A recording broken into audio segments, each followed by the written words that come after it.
Israel Iran మధ్య గత కొంతకాలంగా కొనసాగుతున్న ఉద్రిక్తతలు అంతర్రాష్ట్రంగా అంతర్జాతీయంగా పెద్ద చర్చకు దారితీస్తున్నాయి.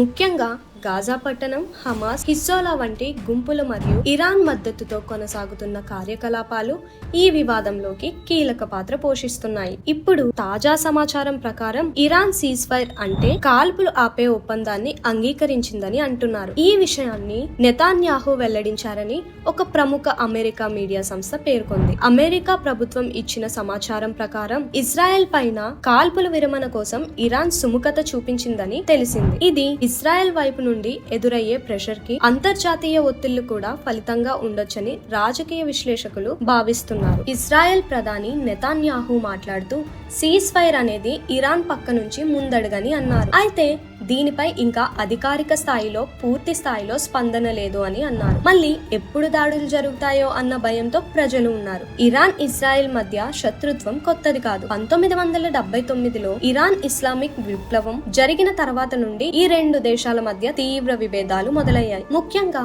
ఇరాన్ న్యూక్లియర్ ప్రోగ్రామ్ కి వ్యతిరేకంగా ఇజ్రాయెల్ తీవ్రంగా స్పందిస్తూ వస్తోంది. అమెరికా కూడా ఈ విషయంలో ఇజ్రాయెల్ వైపు నిలబడుతూ ఇరాన్ పై ఆంక్షలు విధించింది. తాజాగా సీజ్ ఫైర్ విషయానికి వస్తే ఇది యుద్ధానికి చిన్న గ్యాప్ మాత్రమేనా, లేక శాశ్వత శాంతికి దారి తీసే ప్రయత్నమా అనే సందేహం ప్రజల్లో ఉంది. ఇరాన్ నుంచి వచ్చిన సంకేతాల ప్రకారం తాము మానవతావాదం కోణంలో ఇది అంగీకరించినట్లు తెలుస్తోంది. ముఖ్యంగా గాజా ప్రాంతంలో అమాయక ప్రజలపై జరుగుతున్న దాడులను ఆపేందుకు ఈ నిర్ణయం తీసుకున్నట్లు చెబుతున్నారు. ఇజ్రాయెల్ పక్కన ఉన్న పాలస్తీనా ప్రాంతాలలో జరుగుతున్న ఘటనలు ప్రపంచాన్ని కలిచివేస్తున్నాయి. చాలా దేశాలు ఇజ్రాయెల్ చర్యలపై విమర్శలు గుప్పిస్తున్నాయి. ఆ సమయంలో ఇరాన్ సీజ్ ఫైర్ కి అంగీకరించడం ఓ వ్యూహాత్మక ప్రయత్నమేనని భావన కూడా ఉంది. అయితే ఈ సీజ్ ఫైర్ కి సంబంధించిన పూర్తి వివరాలు ఇంకా బయటికి రావాల్సి ఉంది. దీనికి ఖచ్చితంగా మధ్యవర్తుల పాత్ర ఉండే అవకాశం ఉంది. అమెరికా, రష్యా, టర్కీ వంటి దేశాలు ఇప్పటికే ఇరు దేశాలతో సంప్రదింపులు జరుపుతున్నట్లు సమాచారం. ఇజ్రాయెల్ వైపు నుంచి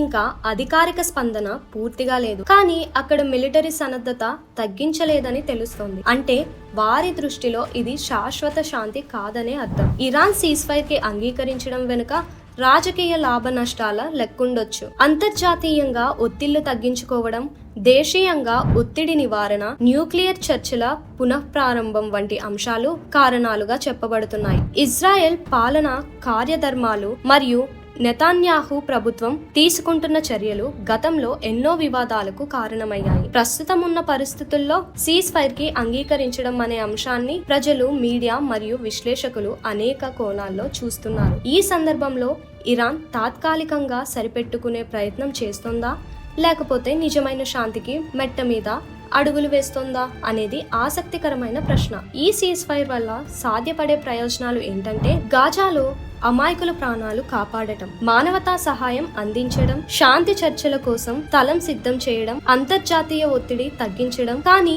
ప్రమాదాలు కూడా ఉన్నాయి. ఒకవేళ ఈ సీజ్ ఫైర్ ను ఇరువైపులా ఉల్లంఘిస్తే మళ్ళీ ఘోర యుద్ధానికి దారి తీసే ప్రమాదం ఉంది. చివరిగా చెప్పుకోవాల్సింది ఏంటంటే శాంతి కోసం ముందడుగు వేయడాన్ని ప్రపంచం స్వాగతించాలి. కానీ ఈ శాంతి స్థిరంగా ఉండాలంటే ఇరు దేశాల మధ్య చిత్తశుద్ధి, పరస్పర విశ్వాసం అవసరం. లేకపోతే ఇదంతా మరో డ్రామాగా మిగిలిపోతుంది. ఇజ్రాయెల్ ఇరాన్ ఉద్రిక్తతలు ఈ దశలో ఆగడం మనకు శుభప్రదమే. కానీ ఇది ఎంతకాలం నిలుస్తుందో, వాస్తవంగా శాంతికి మార్గం తయారవుతుందో వేచి చూడాల్సిందే. ఇలాంటి మరెన్నో అప్డేట్స్ కోసం మా ఛానల్ ని సబ్స్క్రైబ్ చేసుకోండి.